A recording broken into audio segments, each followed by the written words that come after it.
तो पता लगा भुजंगासन कितनी बार करना होता है? 100 बार।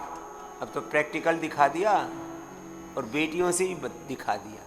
बेटियों को अबला कहते हैं। अरे थारा भला हो, बेटियां अबला हैं, ये कहाँ लिखा है और कहाँ है ये? बल का, शौर्य का, वीरता का, पराक्रम का, सद्ज्ञान का, सद्भावों का, सद्गुणों का सबसे बड़ा कोई स्रोत है तो मातृशक्ति है। हम तो माँ भगवती की उपासना ही शक्ति के रूप में करते हैं। अभी गुप्त नवरात्र और फिर आगे नवरात्र, ऐसे हमारी तो 4 तो हम नवरात्र करते हैं, 2 गुप्त नवरात्र और 2 प्रकट नवरात्र हैं ज्ञात संसार में व्यवहारिक तौर पर। तो भैया शक्ति की उपासना करो। बलम उपास्व, दुर्गा सहस्रनाम में, विष्णु सहस्रनाम, शिव सहस्रनाम में शिव शक्ति की तो उपासना की बात है। शिव और शक्ति भिन्न नहीं है।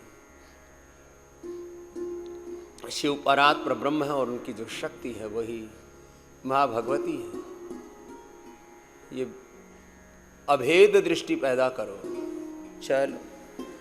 चलो बेटी, अब एक करो मंडूकासन, लंबा योग मुद्रासन, एक करो अर्धमत्स्येंद्रासन, फिर गोमुखासन, लंबा करना होता है।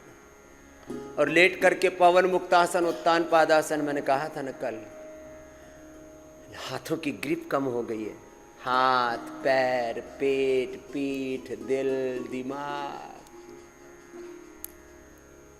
सब कमजोर हुए पड़े। और कल मैंने कहा था कमजोरी ही बीमारी है और शक्ति ही समाधान है। एक है शक्ति, एक है पराशक्ति, एक है औषध, एक है परम औषध, एक है बल, एक है परम बल, एक है ज्ञान, एक है परम ज्ञान, एक है शांति, एक है पराशांति, एक है भक्ति, एक है पराभक्ति। दोनों का बोध कराते हैं, अनुभूति कराते हैं आपको, खाली भाषणबाजी नहीं करते। तो एक एक अभ्यास थोड़ा लंबा करने के लिए मैंने बोला था। बातें बड़ी गहरी हैं, आज विस्तार से कहने वाला हूं। जमाना बदल रहा है, बदल चुका है और बदलने वाला है। माँ, बहन, बेटियां बल का, शौर्य का, वीरता का, शक्ति का, पराक्रम का, पुरुषार्थ का, परमार्थ का, साधना का, सिद्धि का स्वरूप बनने वाली है। रोज मैं गोधन अर्क पान करने के लिए कहता हूं, गोघृत पान करने के लिए कहता हूं, गोनाइल प्रयोग करने के लिए कहता हूं, भीतर बाहर की सफाई, बहुत कुछ है। देखना वो दिन आएगा जब लोग गोमाता को ढूंढते फिरेंगे।